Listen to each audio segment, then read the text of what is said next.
दोस्तों, आज हम जो कहानी आपके लिए लेकर आए हैं उस कहानी का शीर्षक है बहन से प्यारी नंद। रुचि की शादी एक संपन्न परिवार में हुई थी। उसका पति अमित बहुत अच्छा इंसान था और घर में सभी उससे प्यार करते थे।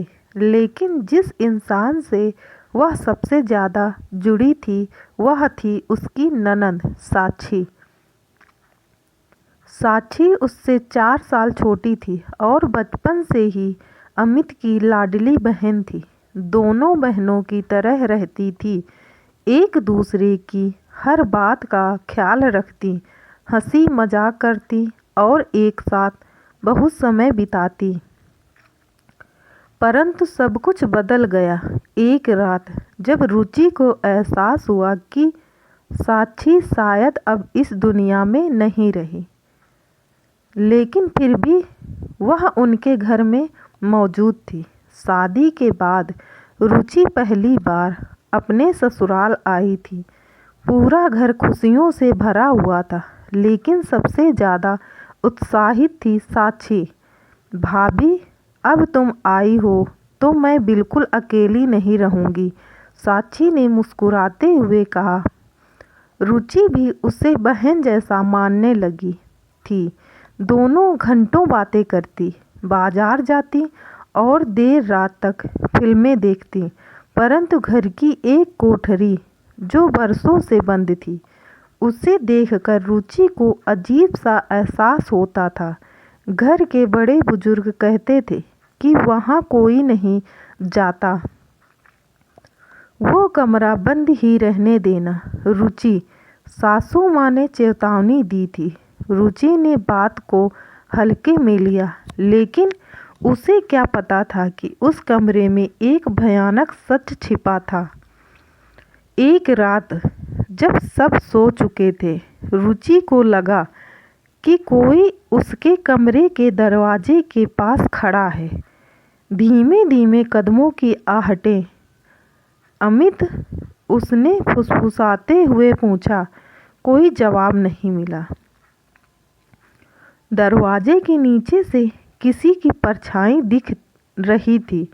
जब रुचि ने दरवाज़ा खोला तो कोई नहीं था।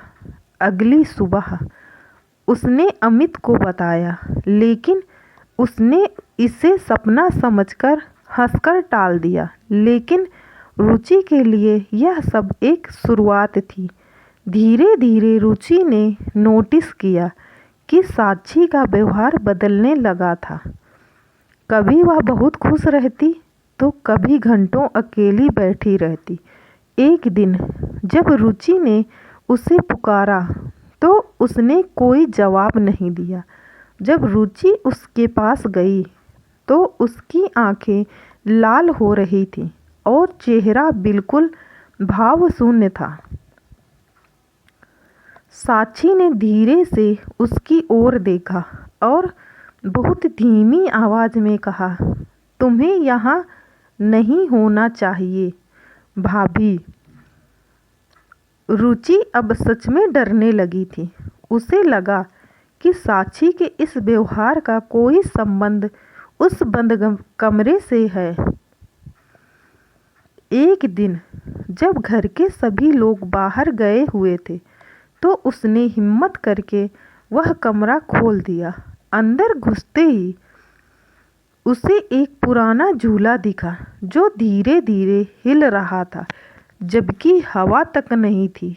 दीवारों पर पुराने धब्बे थे, जैसे किसी ने खून से कुछ लिखा हो। तभी उसे एक फोटो दिखी। उसमें एक लड़की थी जो बिल्कुल साक्षी जैसी दिखती थी, लेकिन फोटो बहुत पुरानी थी। अचानक उसे ठंडी हवा का झोंका महसूस हुआ और पीछे से किसी ने उसका कंधा पकड़ लिया। तुमने यह दरवाज़ा क्यों खोला? जब रुचि ने डरकर पीछे देखा तो वहाँ कोई नहीं था, लेकिन अब वह समझ चुकी थी यह घर कोई आम घर नहीं था। जब उसने अपनी सासू माँ से इस बारे में पूछा तो वे एक गहरी सांस लेकर बोली, साक्षी हमारी सगी बेटी नहीं है। रुचि की आंखें फटी रह गईं। यह कमरा मेरी पहली बेटी साक्षी का था, जो आज से 5 साल पहले मर गई थी। लेकिन जब उसने आत्महत्या की, तभी से घर में अजीब चीज़ें होने लगी। कुछ महीनों बाद मैंने एक अनाथ आश्रम से एक बच्ची को गोद लिया और उसका नाम भी साक्षी रख दिया। रुचि के रोंगटे खड़े हो गए।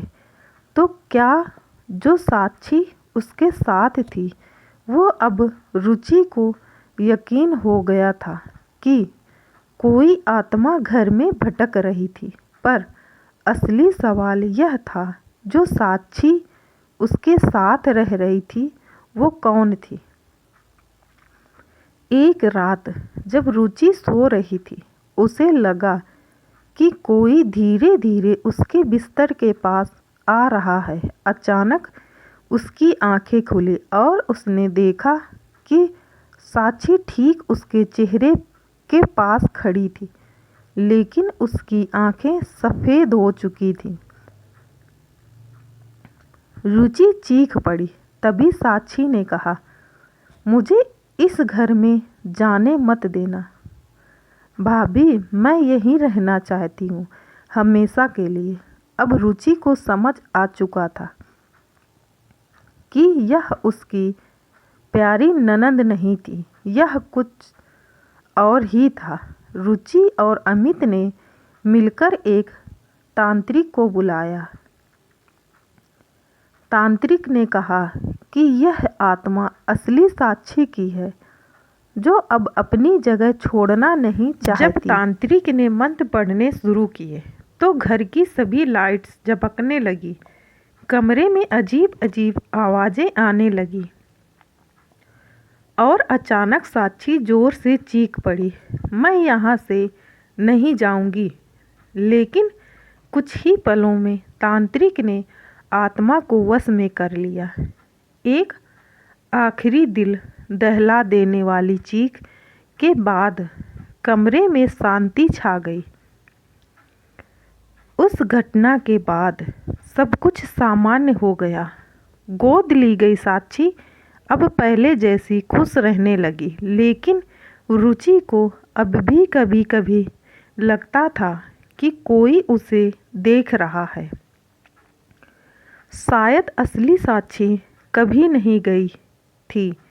अगर आपको यह कहानी पसंद आई हो तो मेरी वीडियो को लाइक कीजिए, चैनल को सब्सक्राइब कीजिए और कमेंट करके ज़रूर बताइएगा कि यह कहानी आपको कैसी लगी, ताकि ऐसी ही कहानियाँ रोज़ाना हम आपके लिए लाते रहें और आपका मनोरंजन कराते रहें। धन्यवाद।